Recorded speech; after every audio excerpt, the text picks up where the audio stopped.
محمد علی جناح کی جو محبت تھی وہ ناقابل شکست تھی، اس کا کوئی مقابلہ نہیں کر سکا، حتیٰ کہ علماء جنہوں نے آپ کے خلاف فتوے دیے وہ بھی کارگر ثابت نہیں ہوئے، اور اس وقت کے علماء حق اور مشائخ نے قائد اعظم محمد علی جناح کا ساتھ دے کے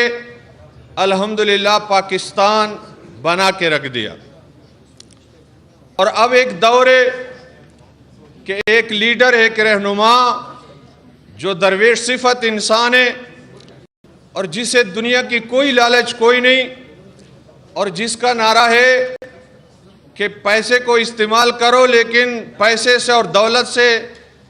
اپنے آپ کو استعمال ہونے نہ دو، اور جس کا مرنا جینا پاکستان کے لیے ہے، اور جس کی شب و روز فکر پاکستان کو حقیقی آزادی کی طرف لے کر جانا ہے، اور آج بھی کچھ نقشہ اسی نقشے کے قریب ہے کہ سیاسی مخالفین اپنے ہر قسم کے حربے استعمال تو کرتے ہیں، لیکن کچھ علماء بھی اسی طرح قائد اعظم محمد علی جناح کے ساتھ جو رویہ رکھا وہی رکھتے ہیں۔ کبھی شرک کے فتوے لگاتے ہیں تو کبھی کفر کے فتوے لگاتے ہیں، کبھی یہودیوں کا ایجنٹ کہتے ہیں، حالانکہ یہودیوں کا ایجنٹ کبھی بھی امریکہ کو ایبسولوٹ ناٹ نہیں کہہ سکتا۔ امریکیوں کا ایجنٹ کبھی بھی مدینۃ الرسول کا اتنا ادب و احترام نہیں کر سکتا کہ وہاں ننگے پاؤں ادب مصطفیٰ، تعظیم مصطفیٰ صلی اللہ علیہ وسلم کی خاطر سرزمین مدینہ پر ننگے پاؤں چلے۔ یہ کسی عاشق رسول کا کام ہو سکتا ہے، یہودیوں کے ایجنٹ کا کام بالکل نہیں ہو سکتا۔ اور الحمدللہ ہم مطمئن ہیں اور علمی اور تحقیقی میدان میں عمران خان صاحب کے ساتھ ہیں، اور میں ضروری سمجھتا ہوں کہ علماء ضرور کردار ادا کریں۔ شرک ظلم عظیم ہے، شرک کی معافی کوئی نہیں، لیکن ہمارے عقائد کی کتابوں میں تعریف موجود ہے کہ الاشراک اثبات الشریک فی الالوہیہ بمعنی وجوب الوجود کمال المجوس اور بمعنی استحقاق العبادت کمال عبدت الاصنام۔ شرک الوہیت میں اللہ تعالیٰ کے ساتھ کسی کو شریک قرار دینا ہے، اور الوہیت کے دو معنی ہیں، وجوب وجود اور استحقاق عبادت۔ اللہ واجب الوجود ہے جس کا وجود ضروری اور عدم محال ہے، اللہ کے علاوہ کوئی واجب الوجود نہیں، کائنات میں جو کچھ ہے ممکن الوجود ہے، اور اللہ تعالیٰ مستحق عبادت ہے، اللہ کے علاوہ کوئی مستحق عبادت نہیں۔ اللہ کے علاوہ کسی اور کی عبادت کرنا یہ شرک ہے، لیکن تعظیم کرنا شرک نہیں۔ اگر عمران خان صاحب نے تعظیم کے خاطر بابا فرید الدین گنج شکر کے چوکٹ کو بوسہ دیا تو یہ بوسہ تعظیمی ہے، اور یہ شریعت کے اصولوں کے مطابق بالکل شرک نہیں۔ جو بندہ اللہ وحدہ لا شریک کو واجب الوجود مانے، صرف اسی کے عبادت کے مستحق ہونے کا قائل ہو، اور جس کے ہر تقریر خواہ وہ باہر یورپی ممالک کی اسمبلیوں میں کیوں نہ ہو، ہر تقریر کی ابتدا ایاک نعبد، تجھی کو پوجیں، و ایاک نستعین، تجھی سے مدد مانگے، اس کلمات سے شروع ہو، وہ موحد ہو سکتا ہے، مشرک کبھی بھی نہیں ہو سکتا۔ اور میں آخری بات کر کے اجازت چاہوں گا، اور خصوصاً KPK کے لحاظ سے عرض کروں گا کہ جو لوگ سیاسی بصیرت رکھتے ہیں وہ علماء ہیں یا مشائخ ہیں یا ہمارے عوام ہیں، اور جس شعبے سے تعلق رکھتے ہیں وہ عمران خان کا کوئی احسان نہ مانے، کوئی کمال نہ مانے، اس کا کوئی وصف نہ مانے، اس کے کسی درجے کا بھی احسان کا قائل نہ ہو، تو ایک احسان KPK کے لوگوں کو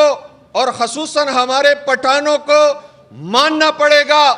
اگر سینے میں دل ہے اور دل کے اندر انصاف ہے، سر کے اندر دماغ ہے اور دماغ کے اندر عقل ہے، اور تعصب سے پاک ہے، تو تمام تر تعصبات سے قطع نظر کر کے اگر کوئی بندہ براہ انصاف سوچے گا تو کے پی کے میں ایک جماعت جو دین کے نام پر ہم پٹھانوں کے دین کے ساتھ جو محبت ہے اس کو استعمال کر کے نہ ہمارے دین کے کام آئے وہ لوگ، نہ ہمارے دنیا کے کام آئے، عمران خان کی محنت اور کاوشوں سے اور آپ کی مخلصانہ جد و جہد سے الحمدللہ کی پی کے میں دوسری دفعہ پی ٹی آئی کا جو حکومت بنا اور ہمیں ان لوگوں کے چنگل سے آزادی دلائی. اگر ہم شانہ بشانہ اس جماعت کے کڑے رہ گئے، انشاءاللہ العزیز ان لوگوں کا جنہوں نے ہمیں دھوکے پہ دھوکہ دیا، مذہبی کارڈ ہمیشہ استعمال کیا، اسلام کے نام پر ہمیں لوٹا اور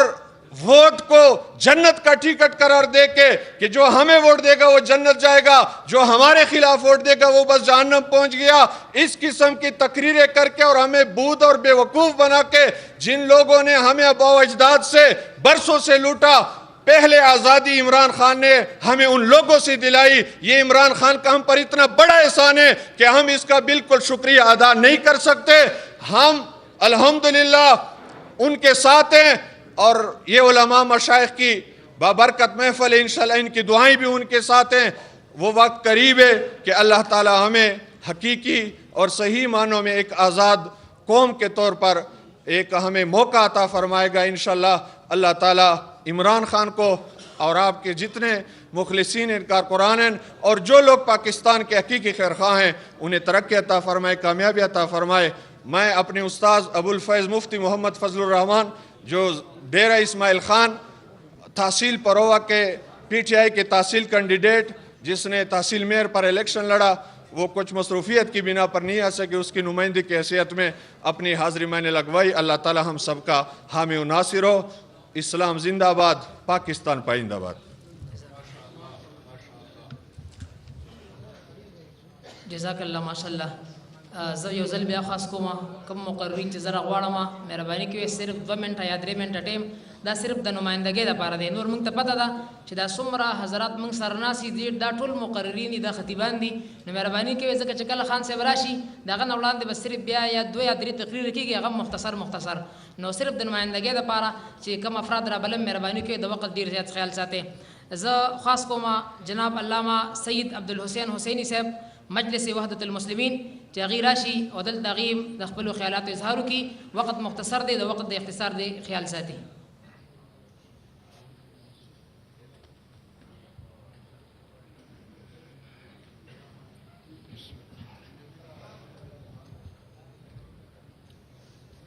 اعوذ